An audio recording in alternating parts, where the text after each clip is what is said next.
Today we have to continue to talk Vajira Sutta.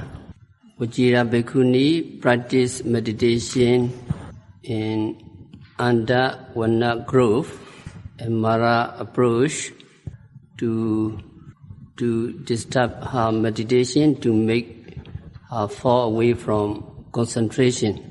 Mara asks, Kinayam Bhagato Sato Kuwin Satta Sakarako Kuwin Sato Samopano Kuwin Sato Nirojati. By whom has this being been created? Where is the creator of this being? Where has the being arisen? Where does the being cease? Vajira Bhikkhuni knew it is Mara, the evil one, and she was Arahant, and she knew the nature of mind and matter very well. She knew the aggregates very well. She answered, Kenu Satoti Pichesi Mara Diti Katanu Te Sauda Singhara Ponjoya Nayida Satupa Labati. Mara, why now you want to think a being? It is your wrong view. There is a heap of pure sankhara, pure formation. Here no being is found. Vajira Bhikkhuni answered, Yatapi inga sambara hoti sato rato iti evo kandesu sandesu hoti satoti samuti. Mara, there is no beings. Now Vajira Bhikkhuni gave an example. We talk, it is a cat. Actually, it is not a cat, it is not a chariot. Many parts, wheel, body, etc. are assembled. It is called a cat. We say it is a cat. If you take part by part, wheel is not a chariot, body is not a chariot, etc. The parts combined are called a chariot, and also there is no being. We speak Sattavasa, Pukala, Jiva Atta, living beings, individual, person, etc. But there is no being. There is no beings, there is no person, there is no individual. In that beings, hairs of the body, nail, teeth, skin, etc. When all are assembled, it is called a being. It is called a person, man or woman. If you take out one hair, if you take out the hand, leg, and teeth one by one and put on the table, it cannot be called the person or beings or individual. But when all hairs, body hair, nail, teeth, skins are assembled properly, it can be termed as a person or being. There is only the aggregates.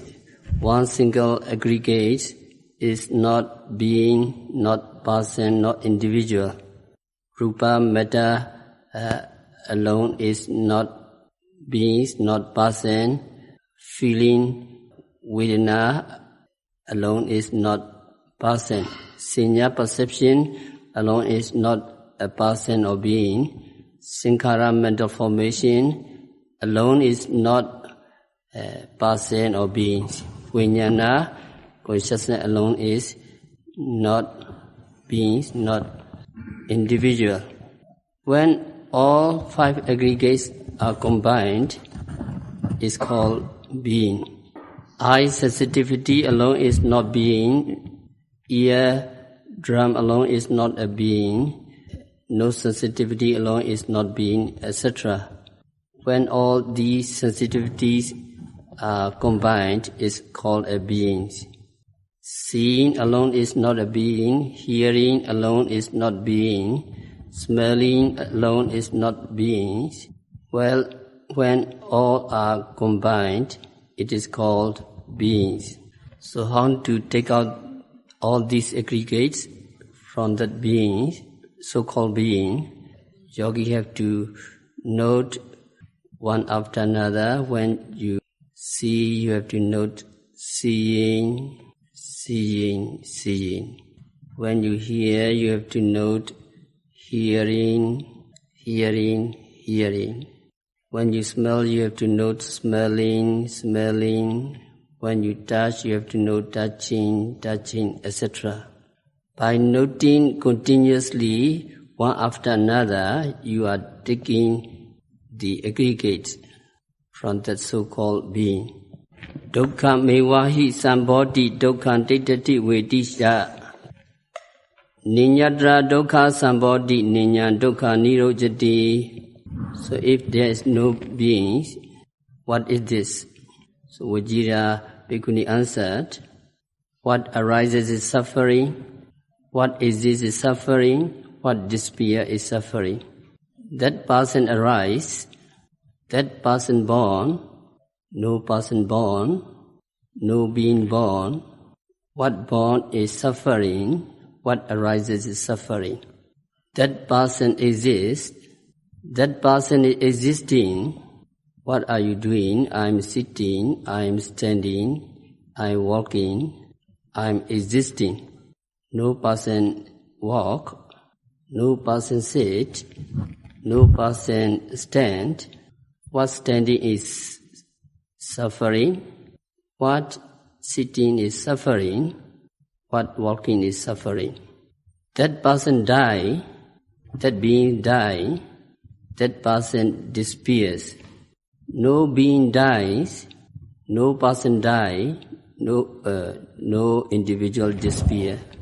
What despair is suffering. So apart from suffering, no being comes to be. Apart from suffering, no being despairs. So meditator can understand what Vajira Bhikkhuni answered. So we need to remember the Vajira Bhikkhuni answer. Please follow my recitation. The parts combined are called a chariot. The parts combined are called a chariot. The parts combined are called a chariot.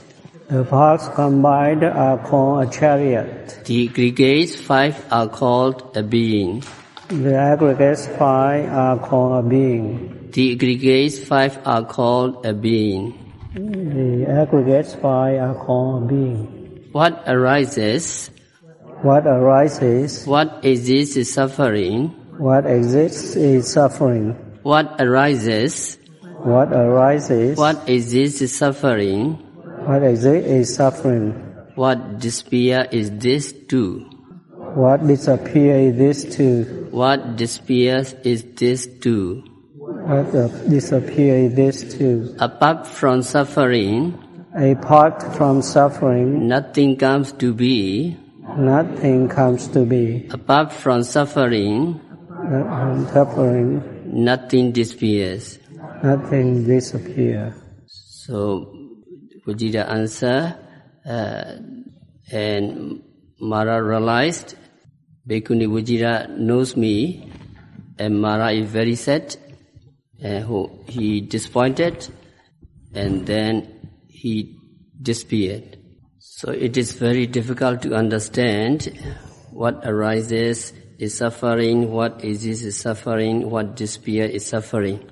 So it is difficult to understand the nature of impermanence, nature of suffering, and nature of non-soul. Seeing these characteristics is not very easy because there are obstacles that conceal them.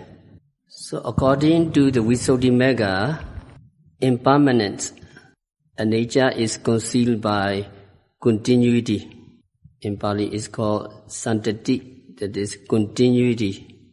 The view of continuity exists because people do not give attention to rise and fall. So there are two factors, continuity and failure to see the rise and fall of the aggregates, or failure to see the rise and fall of mind and matter. So what is continuity? Actually, there is no continuity. It does not exist. It is only a view. The view that things are continuous. And this view conceals the characteristics of impermanence. Let's take some example.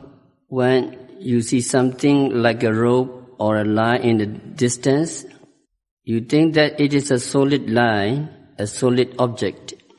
But when you get closer to that line, you see that it is not a continuous thing. What it is? It is a group of ants, one ant following the other. So when you see that they are ants, you lose the view that it is a continuous line. Which is correct, the continuous object or just the ant? You see a line of ants at a distance, but the fact is that there is not a line. What is true is the ant, but not the line. Yet we think that it is a line of ants. Why do we think that it is a line, a continuous thing? Why do we not see it as something made of segments or individual small things? Why? It's because we do not see the individual things. We cannot see them arising and disappearing, coming and going. Suppose there is the beginning of one ant, and its end is followed by the beginnings of another ant, and that second ant's end is followed by the beginning of another ant, and the end of that ant is followed by the beginnings of another ant, and so on. So between the ants, what are theirs? There are gaps. They are not connected as a solid whole, but from a distance, these gaps between the ants, the breaks between the ants cannot be seen. So we think we have seen a continuous line of them. However, there really is no such a thing as a line of ants. They are just ants following one after another. When you cannot see mind and matter, or when you cannot see parts of mind and matter as separate from one another and arising and disappearing, you may think they are a continuous flow. Although you have thought that they are not continuous, they are composed of small parts. If we do not meditate, if we do not really see the arising and disappearing, we think in terms of one continuous thing. What do you think? Our body today is one continuous process from the body yesterday? Or that we have the same body that we had yesterday? Or is it a different body? At every moment, material particles are arising and disappearing, but we do not see them. Only when we practice vipassana meditation, we can see them. When we see the material particles arising and disappearing, coming and going, one material particle arising and disappearing, followed by another material property, and so on, only then we will be able to get rid of the view of continuity. Then we will realize that there is no continuous phenomena going on, but actually small parts arising and disappearing, coming and going, one after another. Now all the yogis are practicing seriously to see the mind, wanting to get up, wanting to walk, wanting to stretch. So you try to observe the mind. How many minds do you see? You see one mind or two minds or three minds, or you see the same mind. You think that you have the same mind that you had 10 years ago, last month or yesterday, but through meditation you will find that mind is new at every moment. At one moment there is one mind or one consciousness, then it disappears and is followed by another type of consciousness. It disappears and is followed by another type of consciousness, and so on. When you see them as separate moments falling one after another, you are able to break the notion of continuity. Once it is broken, you will have no sense of continuity, and the characteristics of impermanence becomes very clear to you. Regarding Vijnana, we have to talk about Bhikkhu Sati. In the time of the Buddha, Bhikkhu Sati mistook Vijnana consciousness to be soul or self. He believed consciousness remained undestroyed, enduring, stable throughout the rounds of existence. Wrong view. He held this wrong view. So Buddha said, consciousness arises out of condition. There is no arising of consciousness without conditions, Buddha said. And Buddha continued, each consciousness arises because of its own condition. On account of eye sensitivity and visible objects arises eye consciousness. On account of the ear and sounds arises ear consciousness. On account of nose and odors, nose consciousness arises. On account of tongue and taste, tongue consciousness arises. On account of body and tactile objects, body consciousness arises. On account of heart-based and mind objects, mental consciousness arises. And Buddha gave an example. For example, a fire may burn on account of wood, and it is called wood fire. It may burn on account of bamboo splinter, grass, cow dung, berry husks, refuse. Then that fire is called bamboo fire, grass fire, cow dung fire, berry husks fire, refuse fire. In a similar manner, consciousness is named according to how it is conditioned. So when there is forest fire, so what is the origin? It might originate from burning of refuse, or it might originate from burning of dry leaves. So if there is constant supply of fuels and there is no one to extinguish the fire, it rages on for miles around. So it might seem that the same fire continues on burning all the time. If you ordinarily see, it is the same fire. The same, the grass fire is not leaf fire. Also, in the leaf fire, the fire that burns a particular leaf is not the same as the one burning another leaf. Not the same. If we do not practice meditation, we think it is only one mind, the same mind, or same consciousness. We cannot see eye consciousness, ear consciousness, etc. eye consciousness, ear consciousness are one and the same consciousness, we think. But if we practice meditation, we can see distinct, separate consciousness depending on condition through which they arise. When you consider even one form of consciousness only, for example, eye consciousness, seeing consciousness, when you see, you note seeing. You will find different consciousness arising from different colors, white, black, golden color or green color.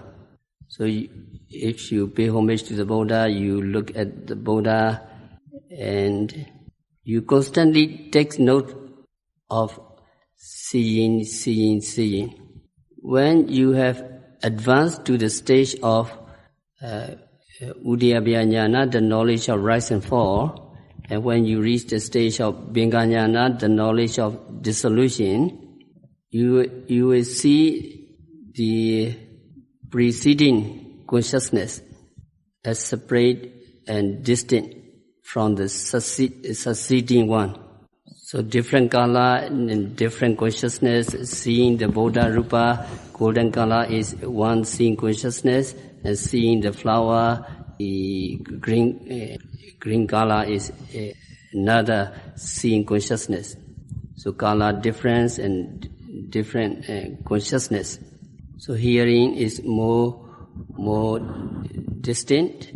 Also smelling, tasting, each consciousness separately you can note it. And the most numerous note taking is touching very clear and very pronounced. So noting during practicing sitting meditation, noting rising, falling, sitting, touching, etc. And the thoughts come, thoughts interfere, you note thinking. So for some yogi, only just one noting thinking is stopped. But if thoughts persist in arising, conditioned by the same mental objects, because the source is so powerful, so it produces thinking. A yogi observe. When yogi observe thinking, so it appear turn by turn in sequence. So yogi see many thinking mind, different thinking. And if thought moves to another mental objects, the arising of separate consciousness is very distantly observable. So when yogi can perceive the arising of each distinct consciousness with each separate noting, a yogi comes to realize personally the impermanent nature, the suffering nature, and the substantial nature. So it is very important to gain this knowledge personally. So we have to stop our discourse for today by practicing Satipatthana Vipassana meditation, by observing every phenomena occurring at the six senses continuously and meticulously, by listening the talk attentively. May all practitioners realize the real peace in the very near future.